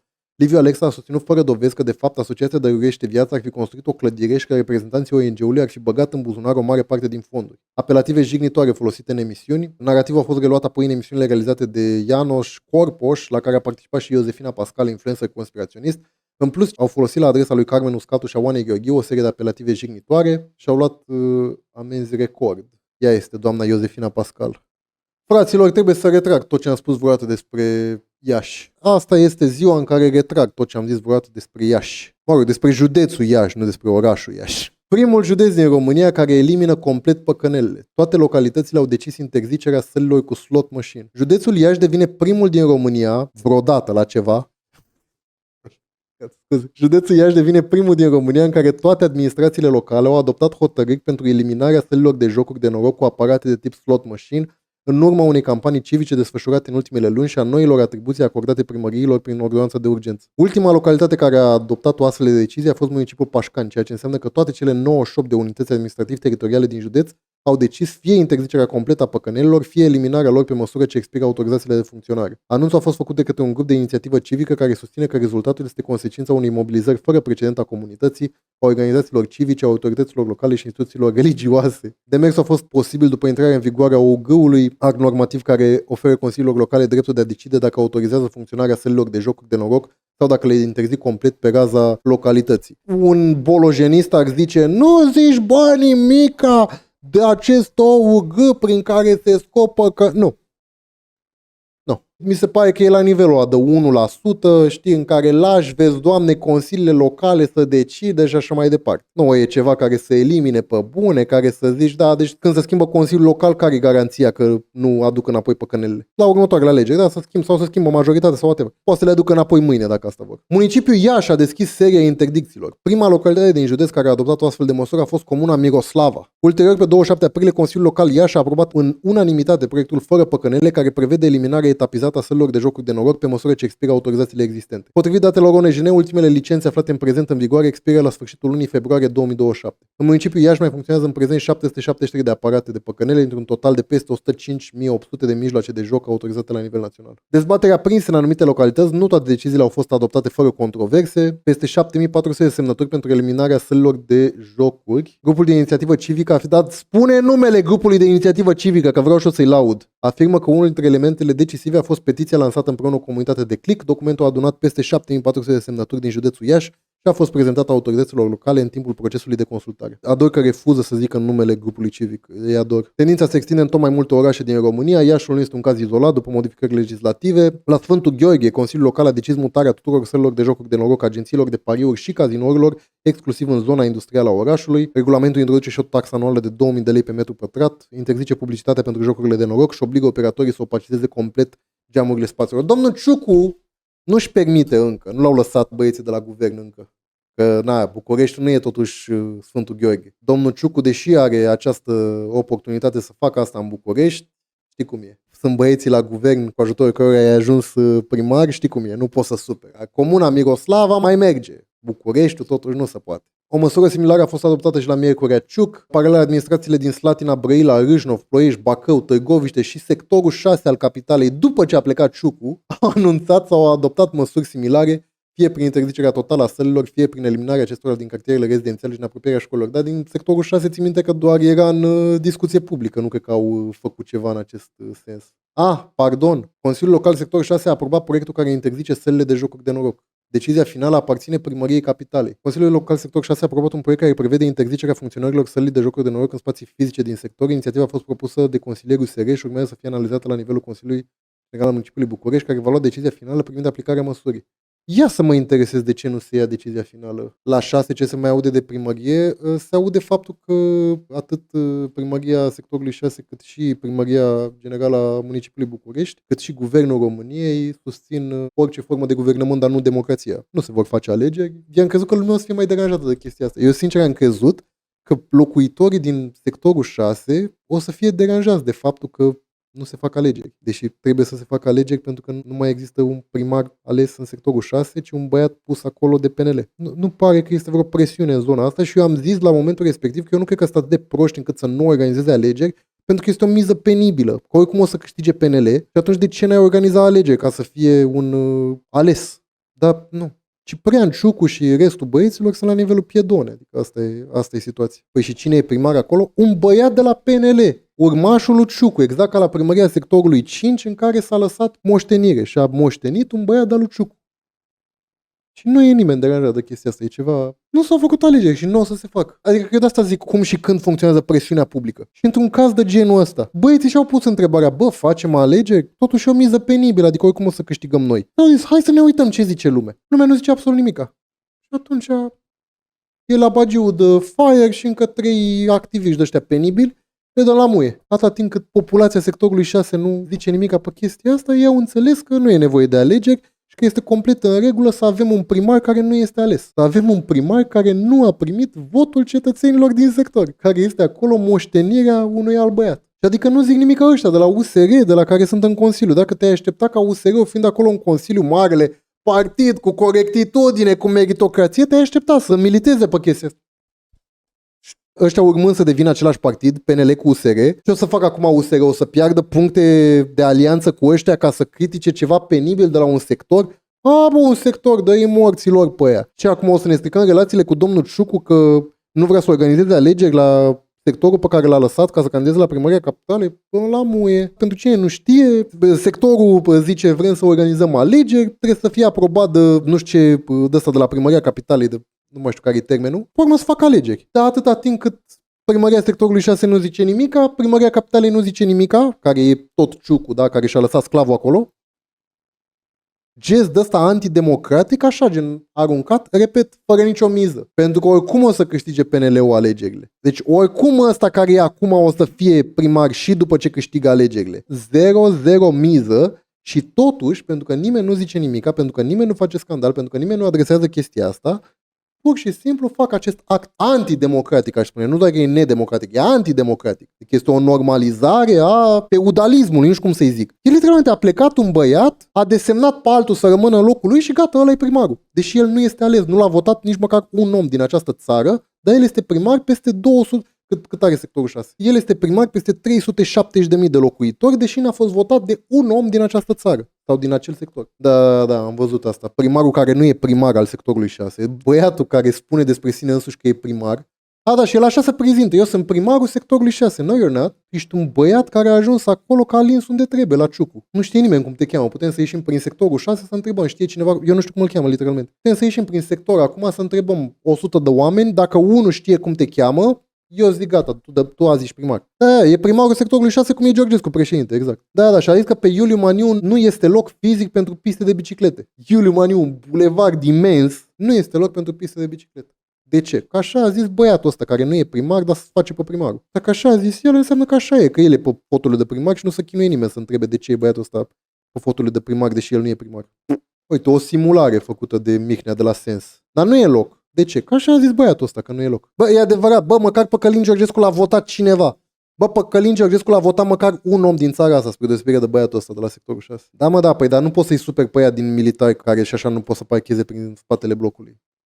Știți că am făcut mișto că nu trece zi fără ca Nicușor Dan să aplice o limbă zemoasă între bucile lui Donald Trump, dar nu era o glumă, gen, asta e realitatea. Nicușor Dan a promulgat legea AUR. 2026 este anul Statelor Unite în România. Că nu știu, trebuie să mai comentez ceva sau nu știu ce să mai zic. Suntem literalmente un stat capturat de Statele Unite ale Americii. Adică nu vreau să ajung să vorbesc ca Realitatea TV și România TV cu statul paralel și așa mai. Bă, dar zi de zi așa se simte, frățioare. Se simte de parcă suntem un stat capturat de interesele SUA și de lobby-ul SUA și de serviciile secrete SUA care își fac loc prin România și nu trece zi de la bunul Dumnezeu fără să ne trădăm interesul național pentru interesul național al Statelor Unite. Cum adică este anul SUA în România? De ce? Pentru ce? Pentru cine? Nu știu, a vrut cineva chestia asta? E un om în România care zice, bă, știi ce an ar trebui să fie ăsta în România? Anul SUA. Care este scopul alocării de resurse și de timp pentru chestia asta? În interesul cui este această chestie? Cum este asta în vreun mod în interesul național al României? Dar eu știu răspunsul la întrebarea asta. Vreți să plece soldații americani? Vreți să-și retragă Trump rachetele de la noi? Vreți să plece McDonald's? Mediul de afaceri? Da, mă, dar soldații ăia care au fost retrași deja, au fost retrași pentru că nu s-a lins destul. Deci nu a ajuns cât s-a lins în prealabil de Oana Soiu și de Nicușor. Trump ne-a transmis că trebuia să lingem și mai mult, să dăm și mai mulți bani din banii noștri tuturor către Statele Unite. Să plătim și mai mult lobby, să facem și mai multă punere în genunchi în fața statului Israel și în fața Statelor Unite. Președintele Nicușor Dan a promulgat legea privind instituirea anului 2026 ca anul Statelor Unite ale Americii în România, inițiată de mai mulți parlamentari AUR. Potrivit legii promulgate, se instituie anul 2026 ca anul Statelor Unite ale Americii în România. Dar îmi place foarte mult că suntem aproape în august, dar știu și ei că nu mai are mult până moare Trump, așa că trebuie să-l facă pe ăsta. Aia e jumate din el cât a mai rămas. Nu putem zice că 2027 e anul. Să-l facă acum. Legea prevede cu acest prilej că se pot organiza evenimente menite să consolideze relația strategică româno-americană și să reafirme angajamentul României față de valorile lumii libere, libertate de exprimare și democrația autentică. Valorile lumii libere, libertatea de exprimare, democrația autentică. Ok, dar dacă vrem să ne reafirmăm angajamentul față de valorile astea, de ce nu e anul Danemarcei? De ce nu e anul Norvegiei sau Suediei? Anul Spaniei? Păi mai citesc o dată. Este anul SUA pentru că România vrea să-și arate angajamentul față de valorile lumii libere. Lumea liberă din Statele Unite în care poți să fii împușcat pe stradă la orice oră din zi și din noapte, că așa a avut chef un polițache. Lumea liberă în care poți să te plimbi liniștit pe stradă după ce stai 30 de ani în Statele Unite și să vină să te salte ICE să te omoare. A fost un caz acum câteva zile în care Gestapo-ul lui Trump, ICE, a omorât un om nevinovat. L-a oprit pe stradă și l-a omorât. Literalmente l-au asasinat. Lumea liberă este lumea care face genocid în Gaza? Asta înseamnă lumea liberă? Să fii liber înseamnă să omori zeci de mii de civili în altă parte a globului care n-ai nicio treabă? Asta înseamnă lumea liberă? Lumea liberă se referă la momentul în care poți să violezi femei, să faci lovituri de stat, să omori oameni cu mânuțele tale, să declanșezi războaie împotriva unor țări care n-ai nicio legătură și totuși să fii lins de Nicușor Dan drept președintele SUA? Asta e lumea liberă? Că nu e clar. Lumea liberă e când bombardezi școli de civili la 5.000 de kilometri. Nu știu care e lumea liberă exact, că nu prea îmi dau seama. Libertatea de exprimare, în care dacă spui că nu ești creștin, ești considerat un terorist. În care dacă spui că nu-ți place capitalismul, ești terorist. În care dacă îl critici pe Trump, ești terorist. Libertatea de exprimare. E libertatea aia de exprimare când miliardarii din SUA cumpără toată presa și astfel nu mai există presă care să nu fie aservită vreunui miliardar și intereselor lui. Încerc să-mi dau seama unde este libertatea de exprimare. Literalmente în România ai mai multă libertate de exprimare decât în Statele Unite ale Americii, pe toate planurile. Democrația autentică. Democrația e atunci când faci o lovitură de stat la Capitoliu și omori oameni după ce ai încurajat să intre în Capitoliu. Așa funcționează democrația și nu pățești nimica după chestia asta și ești reales președinte. Așa funcționează democrația autentică. Democrația autentică e atunci când există doar două partide. Așa arată democrația autentică, doar cu două partide. Ok. Democrația autentică e atunci când există conceptul de gerrymandering, când există conceptul de literal literalmente poți să ciordești tu, să faci swing la un stat doar controlând niște căcaturi de astea în care votul popular nu contează, în care nu este decisiv, pardon, că contează, dar nu este decisiv pentru niște alegeri. Așa arată democrația autentică? Ok, am înțeles. Știi ce e cel mai amuzant? Că noi, doar fiind în Uniunea Europeană, așa țară de mâna 14 cum suntem noi, noi suntem la toate chestiile astea peste SUA. Deci noi la toate chestiile astea suntem peste Statele Unite ale Americii, doar făcând parte din UE. Ca valori ale lumii libere, ca libertăți. Eu zic SUA as a whole, da? Adică nu te gândi la California. Eu zic SUA as a whole, da? Adică și cu cele mai oribile lucruri și cu cele mai bune lucruri. Dacă îmi faci așa o medie, eu cred că noi suntem peste SUA la valorile lumii libere, whatever that means, la libertatea de exprimare și la democrația autentică. I'm not kidding, eu cred că suntem mult peste SUA la toate aceste niveluri, doar fiind parte din Uniunea Europeană. În vederea îndeplinirii obiectivelor propuse, autoritățile administrației publice centrale și locale pot organiza sau sprijini materialul logistic în limita alocărilor bugetare aprobate, organizarea și desfășurarea de conferințe și dezbateri publice, evenimente culturale, academice și educaționale dedicate istoriei și valorilor americane. Dragi copii, astăzi vom învăța despre valorile americane și democrația americană, cum a fost ea exprimată de domnul președinte Donald Trump, care, pe lângă faptul că neagă rezultatele alegerilor, care ar trebui să fie baza democrației, pe lângă faptul că neagă rezultatele alegerilor, el a incitat o revoltă și o lovitură de stat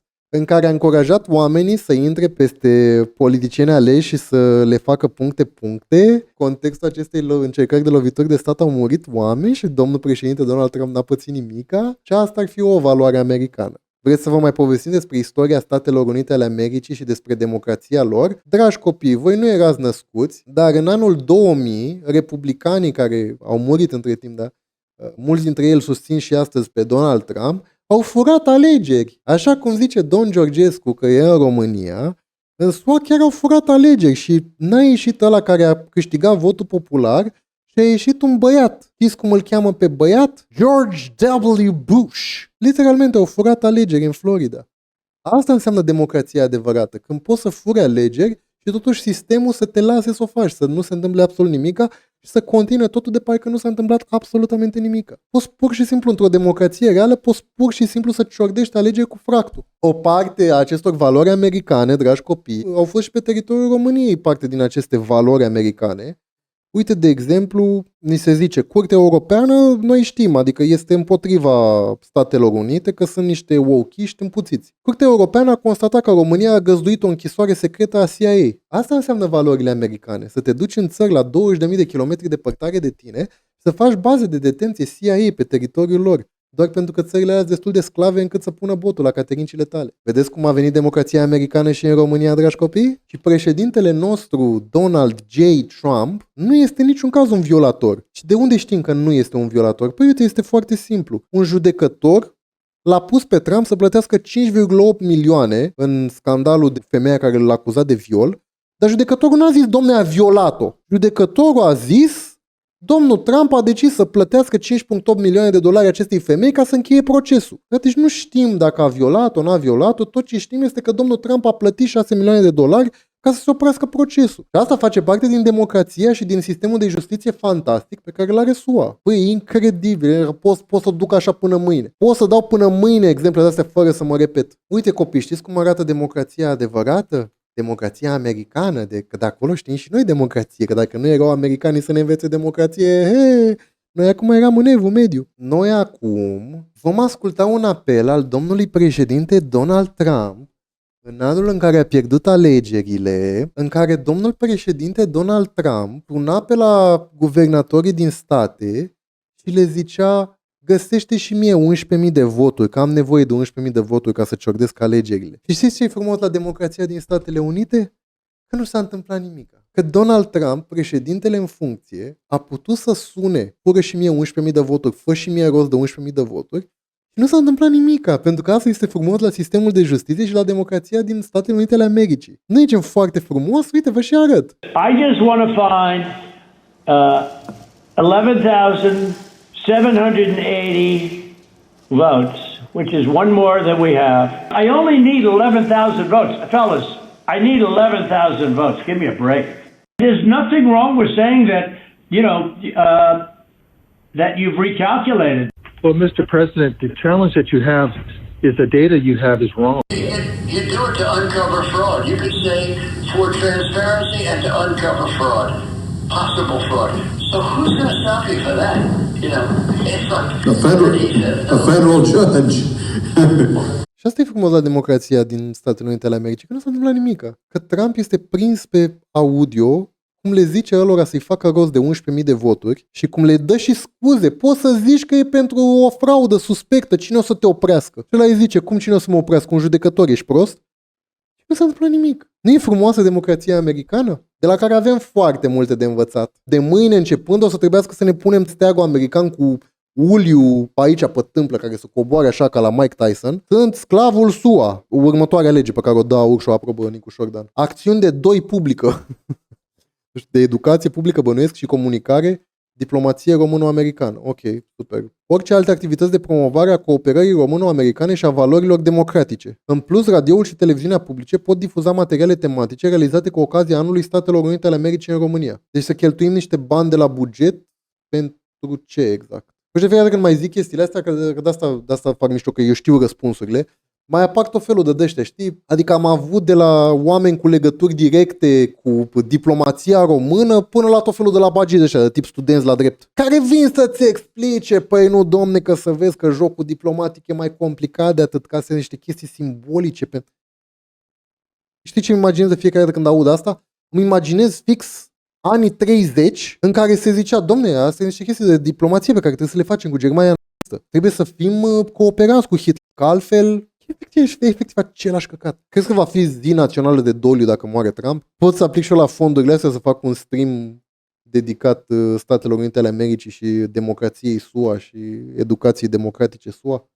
Pot să aplic și eu la astea? Corect, am avut moment de liniște în Parlament când a murit Charlie Kirk, corect. Cum se mai încearcă de către prietenii de la PSD ciordirea resurselor din România prin tot felul de șmecherii, de la context, secretele mineralelor critice, un proiect de lege pro-minerit reia reguli controversate din legea Roșia Montana, fără aprobarea guvernului și premierului. Ministerul Justiției critică dur într-un document consultat de context.ro, dar care nu este public, noua propunere legislativă și spune că pare scrisă cu inteligență artificială, că induce confuzie și că afacerile minerale majore nu mai ajung pe masa premierului. Un proiect de lege propus de parlamentarii PSD Natalia Intotero, Ilie Toma și Adrian Câciu vrea să schimbe legea minelor din România. Respinsă de Senat, aceasta așteaptă să fie dezbătută la Camera Deputaților. Inițiativa legislativă controversată preia multe elemente din proiectul cunoscut ca legea Roșia Montană. Dacă este aprobată, legea ar putea muta responsabilitatea proiectelor miniere strategice de pe masa premierului pe cea a ministrului mediului. Care ministrul mediului o să fie cineva de la PSD și uite ce frumos să face. Propunerea ar institui pentru toate proiectele miniere strategice recunoscute de Comisia Europeană un regim special cu derogări și proceduri accelerate, care acoperă principalele etape de pregătire și autorizare a exploatării. Propunerea a atras critici dure din partea Ministerului Justiției, care a semnalat lipsa unei fundamentări și a unui studiu de impact, suprapunerea cu legislația deja în vigoare și necorelarea cu regulamentul european. Printre obiecții se numără și riscul ca expropierea pentru utilitate publică să fie folosită în beneficiul unor companii private, nu pot să cred una ca asta. Concentrarea la Curtea de Apel București a litigiilor privind proiectele miniere strategice și inducerea unor termene judiciare excesiv de scurte, care ar putea afecta dreptul la apărare și calitatea actului de justiție. Sunt curios dacă protestatarul de la Roșia Montana, George Simion, va vota cot la cot cu colegii de la PSD pe această lege. Dosarul violului de la școala de vară Aur, că tot vorbeam de Simion, avocații inculpaților vor să aducă victima în fața instanței ca să justifice de unde are bani de avocați. Mai țineți minte, apropo și de democrația română, cu cazul ăsta care nu s-a întâmplat nimic cu el? Mai citesc o dată. Avocații Aur vor să aducă victima în fața instanței ca să justifice de unde are bani de avocați. În ceea ce privește persoana vătămată, nu crede că i-ar fi benefic să fie prezentă chiar și la distanță de câțiva ani alături de cei care au batjocorit-o. Este răspunsul dat de apărarea fetei care ar fi fost violată la școala de vară Aur. Vă reamintesc, 3 bărbați au fost trimiși în judecată într-un dosar în care sunt acuzați că au violat o minoră în vârstă de 17 ani la școala de vară Aur. Deci asta nu este o acuzație că așa zice fata, nu. Medicii legiști au identificat ADN-ul celor 3 bărbați pe articolele vestimentare pe care victima de 16 ani le purta în perioada 14-15 septembrie 2023 la școala de vară Aur, care a avut loc la un hotel din stațiunea Neptun Olimp, relatează Libertatea. Acum apărarea celor 3 inculpați vrea să aducă în instanță victima în aceeași sală cu persoanele acuzate că ar fi violat-o. Avocații susțin că victima ar fi ajutată financiar de 2 foste senatoare Aur din intenția de a se răzbuna pe liderul partidului George Simion. Deci avocații Aur au acuzat fata minoră la vremea respectivă violată că n-ar avea de unde să aibă bani de apărare și că astfel nu merită această apărare pentru că nu are bani de ea. În acest proces sunt judecați Alexandru Mihai N., Georgian Negară și Valentin Ghinea. Dosarul se află în fază de cameră preliminară pe rolul judecătoriei Mangalia. Da, aici o să fie și peste 28 de ani. Deci dacă peste 28 de ani ne întoarcem, o să fie tot aici și în anul 29 se prescrie. Următorul termen e fixat pe data de 5 august 2026. Avocații lui Alexandru Mihai Enea au încercat în cadrul ședinței să convingă judecătoarea să o citeze pe victimă în instanță. Și asta este o tehnică foarte clară.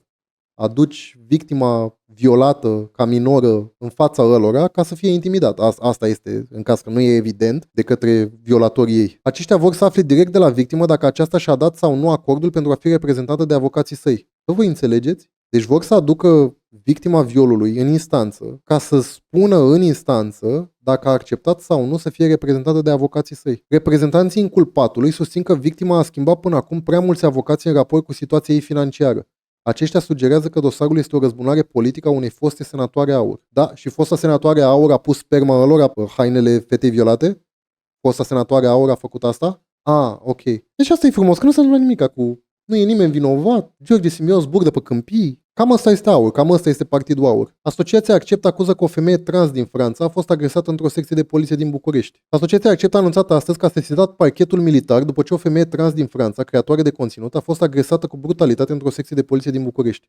Organizația a adăugat că femeia fusese reținută după ce a reacționat în legitimă apărare în urma unei agresiuni sexuale. Pe de altă parte, Poliția Capitalei susține că femeia nu a fost agresată de către polițiștii în secția 27 poliție, iar în ceea ce privește acuzația că a fost lovită pe parcursul conducerii sale la sediul unității, sursa citată menționează că organele competente fac verificări, documentația fiind înaintată parchetului. Potrivit polițiștilor, femeia nu a reclamat atunci că a fost violată, ci ulterior, în aceeași zi, fiind întocmit dosar penal pentru viol. Poliția mai informează că presupusul violator al femeii, un bărbat de 74 de ani, a refuzat să facă plângere împotriva acesteia pentru agresiune. Potrivit asociației Accept, Belle Hayes, o femeie trans și creatoare de conținut din Franța, venise în București pentru a participa la un eveniment internațional dedicat industriei web pentru adulți. Organizația afirmă că după conferință femeia a ieșit în oraș și nu-și mai amintește în mare parte din cele întâmplate. După conferință femeia a ieșit în oraș, dar nu mai are multe amintiri din acea noapte. S-a trezit în camera unui necunoscut care cel mai probabil o sedase și o violase. Din cauza șocului a avut o reacție de autoapărare în fața agresorului, pentru care a fost apoi escortată la secția de poliție numărul 27. După ce a fost încătușată de organele de ordine publică, victima a fost îmbrâncită în liftul secției de poliție, acolo unde nu existau camere de supraveghere, de doi bărbați în uniformă. Belle Hayes nu știe dacă cei doi sunt angajați ai poliției române sau ai jandarmeriei, aceștia neidentificându-se în prealabil. Reprezentanții Accept afirmă că femeia ar fi fost lovită de mai multe ori și că i s-a strigat de mai multe ori că se află în România și nu în Franța. După bătaia din lift, alți doi polițiști au obligat-o să semneze diverse declarații. Victima a mers apoi direct la urgențe, unde mărturisește că a fost tratată cu empatie atât de personalul spitalului care i-a acordat îngrijiri medicale, cât și de ceilalți pacienți care i-au observat stare. Organele de ordine au înregistrat doar plângerea pentru viol și au refuzat să o înregistreze pe cea privind agresiunile săvârșite de oamenii legii.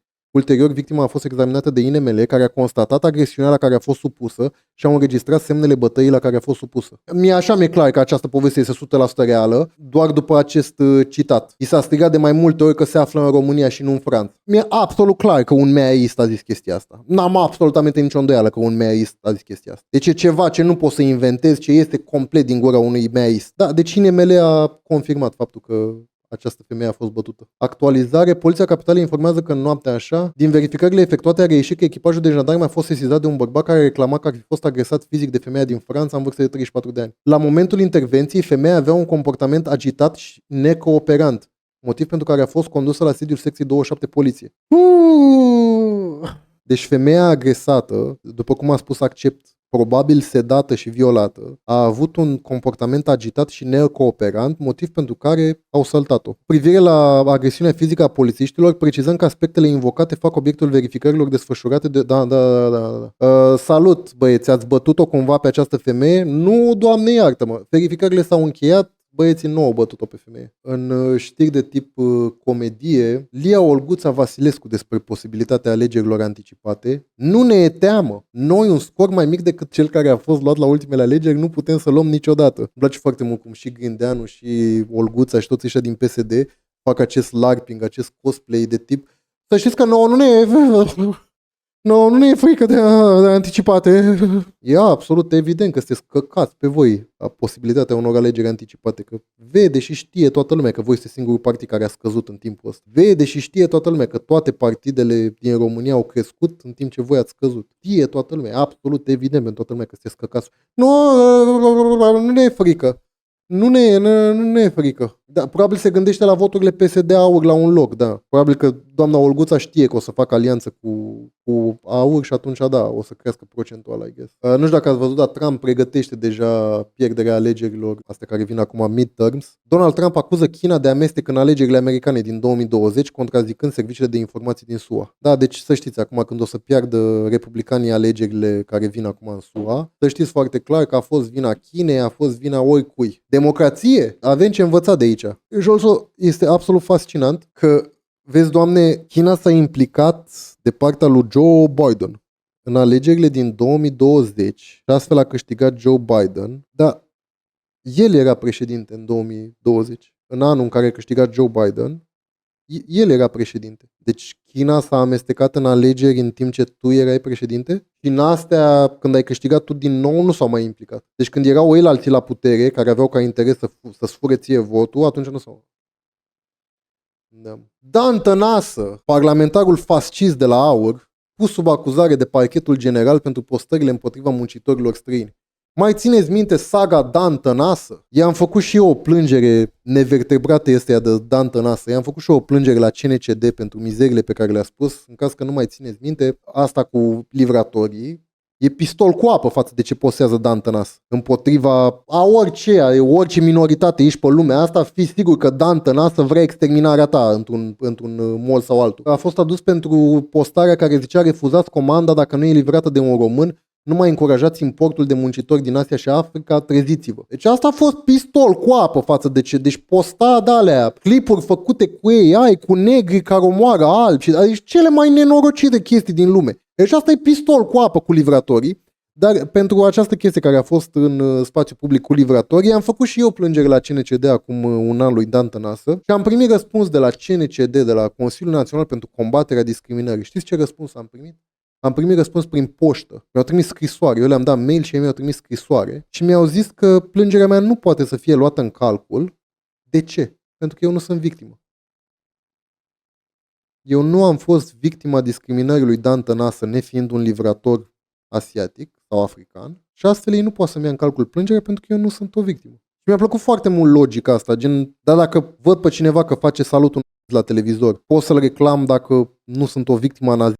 Dacă nu sunt un evreu de 92 de ani care a prins Holocaustul, pot să reclam chestia asta la CNCD sau nu pot nefiind o victimă? S-a părut incredibil la vremea aia. N-am mai zis nimic, ce mai poți să mai zici la așa răspuns? Dar iată că a ajuns la parchetul general. A fost audiat vineri într-un dosar în care se fac cercetări pentru incitarea publicului la violență, ură sau discriminare împotriva unei persoane sau unui grup. Da, deci, repet, asta este pistol cu apă. Intrați pe profilele de social media lui Dan Tănasă să vedeți ce postează zi de zi sau cel puțin ce posta în perioada aia.